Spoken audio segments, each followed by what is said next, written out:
You did a terrible thing, Bruce Carter. What? My mask? My ancestor? The power of the urn? They all guided my hand. I knew in my heart. Your heart lied. Your ancestor was mistaken. The urn was a trap, both for you and your friends. What can I do? Leave this place. But you must hurry, Bruce Carter. You must rescue your allies. Your world needs them, and there isn't much time left. Welcome, everyone, to Project Superpowers. When talking about the golden age of comics, most people will immediately think of heroes who are heavily tied to World War II, like Captain America or the Justice Society. While they are certainly important, there's a lot more to this era of comics than that.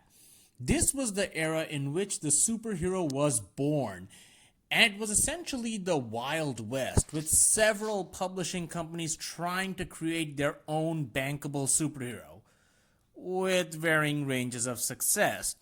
Let's just say these characters tended to be inspired from one another, and while sometimes these inspired creations would even outshine their predecessors, that would be the exception, not the norm.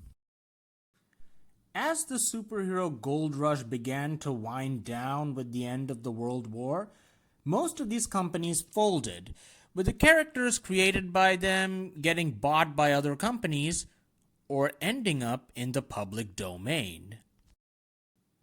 And that's where Alex Ross and Jim Krueger come in.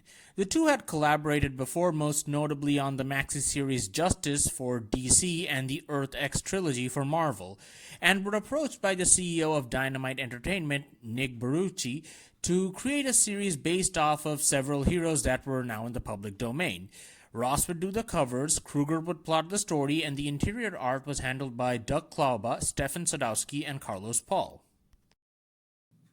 There are a lot of heroes who show up in Project Superpowers, and it would be a bit tiresome to pause and introduce them in the middle of the story, so I'll do a bit of a roll call here. Before that, though, I would like to take this opportunity to highlight the type of superheroes that existed in the Golden Age and categorize them broadly into 4 types. Type 1. The Superman. As the name indicates, these people were generally the man of tomorrow in a different costume and mostly punched things really hard and shrugged off bullets. Type 2. The Pulp Fiction hero. These guys would generally be normal dudes dressed up in a costume to frighten criminals, and yes, they were extremely similar to Batman. Type 3. The hero with a gimmick. These people would have a single power that defined them, like running fast or shooting lightning, as opposed to the Type 1, who could do pretty much whatever the plot needed them to do. Type 4. The extremely overpowered, omnipotent mystic hero. Yeah, these guys were empowered by mystical means, and their adventures could involve gangsters or ghouls depending on what the writer wanted to do that day. So let's look at some of the cast of Project Superpowers. The Black Terror, a Type 1 hero that the creators have described as a pirate Superman due to his design. Mr. Face, originally called The Face, this is one of my favorite of all these characters due to his design. A Type 2 whose whole shtick was dressing up in a scary mask and using a sword to fight crime, which, considering this was the Golden Age, probably involved a lot of dead criminals. The Owl, another Type 2 whose gimmicks were not dissimilar to another guy dressed up like a creature of the night. The Green Lama, a Type 4 Buddhist mystical monk who fought crime and definitely has traces of a white guy traveling to Asia to find himself. Interestingly, he isn't public domain, as his creator, Kendall Foster Crossan, wisely kept the rights to him. Pyroman, a Type 3 with the power to manipulate electricity. Why he was named Pyroman is anybody's guess. The Death-Defying Devil, a Type 2 who has one of the coolest costumes to have ever been put on a superhero. Originally was called Daredevil, but since you immediately thought of a certain Hornhead from Marvel when I said that, you can understand why they changed his name. The Target, also one of my favorites just because of his premise alone. So, the one in the yellow is called the Target and is a Type 2 who wears a bulletproof costume with a bullseye on his chest. Later, he gets two sidekicks called the Targeteers who wear similar costumes but just red and blue. It's silly and I love it. Dynamite Man, a Type 1 who is an android, and that's all I'm saying about him right now. Masquerade, a Type 2 originally known as Miss Mask, and one of several female superheroes that rose independently instead of as a distaff counterpart. Hydro, a Type 3 whose power should be fairly obvious, although Pyroman has nothing to do with fire, so take that statement with a grain of salt. Originally Hydro Man, Marvel now owns the copyright to his name thanks to a villain having essentially the same gimmick. Scarab. I was actually under the impression that this guy was a successor to the Golden Age Blue Beetle with a new name, but he's actually based off a little-known hero called the Scarab, who was a Type 4. The Fighting Yank, a Type 1 with a patriotic theme, and that's all I'm saying about him right now. The Arrow, a Type 2, or Type 3 if you want to be generous, whose gimmick is self-explanatory, but he is the first, so he's deserving of some respect.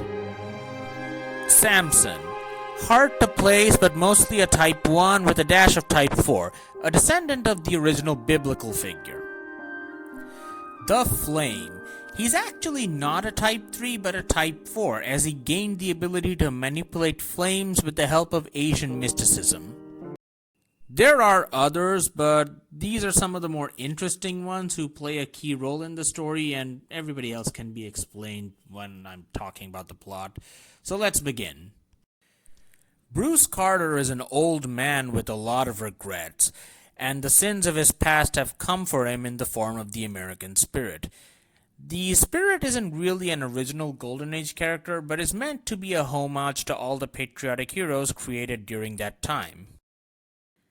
While he's trying to escape from the Spirit, Bruce runs into a room with a huge portrait of the Fighting Yank, i.e. himself during his glory days. The Fighting Yank was not only a superhero, he was a special agent of the OSS, and during World War II he was given a special assignment to retrieve a mystical artifact in Hitler's possession, Pandora's box. After retrieving it, he was given a follow-up job. As per the myth, Pandora's box, or the urn as it would become known, held all the evils in the world as well as good in the form of hope. The higher-ups in the military were convinced that if Hitler and his forces represented the evils of the urn, then the heroes who were rising up to fight it was the hope. Therefore, to defeat the evil, they needed to put hope, i.e. the heroes, back in the urn. After convincing his fellow heroes to go in voluntarily, Bruce, with the backing of the CIA and the assurance of his ancestor's ghost, part of Fighting Yank's powers come from his ancestor's cloak, allowing him to fly, he went around hunting and trapping heroes in the urn. Unfortunately, the world doesn't work like that, and now decades later, Bruce sees his folly. As in the absence of the heroes, evil has proliferated throughout the world. As a means to repent, Bruce is asked by the American Spirit to seek out the Green Llama, one of the few heroes not trapped in the urn, and enlist his help in freeing the heroes, before it was too late. This is a good premise, giving the readers a solid hook to keep them interested, while also utilizing older heroes who could now be utilized better.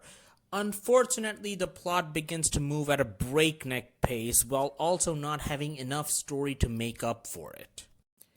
After meeting up with the Green Llama, the two go to visit Dynamic Man and the Dynamic family, heroes who are not trapped in the urn and are currently in possession of it.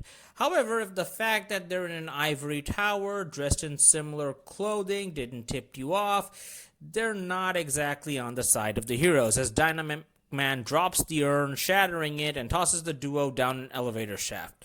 As a fight breaks out, we see that the hero Black Terror has returned, swearing that he will kill Bruce for what he did. In trying to get to Yank, Black Terror accidentally punches a hole in Dynamic Man's chest, revealing to the heroes that he's a robot. However, readers who know about Dynamic Man's history would already know that, so it's a good twist. This also reveals another thing. While people like Green Llama have become more powerful over the years by mastering their skills, the heroes trapped in the urn have also been enhanced drastically from where they were before. We see that heroes have begun popping up in various places around the world. The Devil shows up in Paris, where he helps a young police officer fight members of the terrorist group The Claw. It's revealed the hero Samson survived a nuclear blast during World War II and is opposing Dynamic Man's forces in the Middle East alongside a new hero called the Scarab, and the trio of the Flame, Hydro, and Pyro Man have ended up in Hollywood. Yank's group escapes from New York, covering it in vegetation as a result, and Dynamic Man retaliates by sending clones of the American Crusader, an electromagnetically powered Type 1, to destroy them. They escape, but Yank is accidentally left behind and is badly hurt.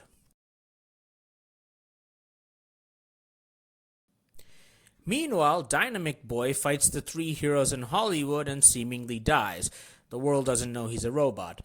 Masquerade and V-Man show up in Tokyo, where V-Man apparently now has the ability to spread diseases, and in Mexico, Mr. Face has shown up and his mask now has the ability to show everybody their worst fears, including his own. Bruce is finally told why his ancestor misled him. It was an attempt to pass on his curse to wander as a ghost onto him so that he could move on to heaven. However, the American spirit informs Bruce that even though he made a terrible mistake and will die, he is not damned like his ancestor, giving him the will to fight back against his captors. Meanwhile, the target shows up. The Dynamic family create a media circus over Dynamic Boy's death. Green Llama begins teleporting all the heroes to New York. The Scarab reveals to Samson that the corpses of old soldiers are being reanimated into the F Troop to fight wars in the Middle East, and the Yank gets 3 arrows accidentally shot in his chest by the arrow who was captured when he was about to shoot them, and then...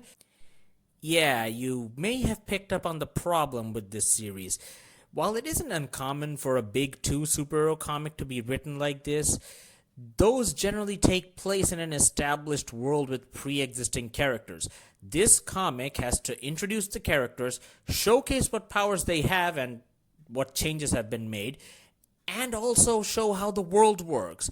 The biggest obstacle this book faces in that regard is the sheer number of heroes introduced, which leads to several plots running together at once. The Fighting Yank plot, the Green Llama plot, the Middle East plot, the Dynamite plot, etc., etc.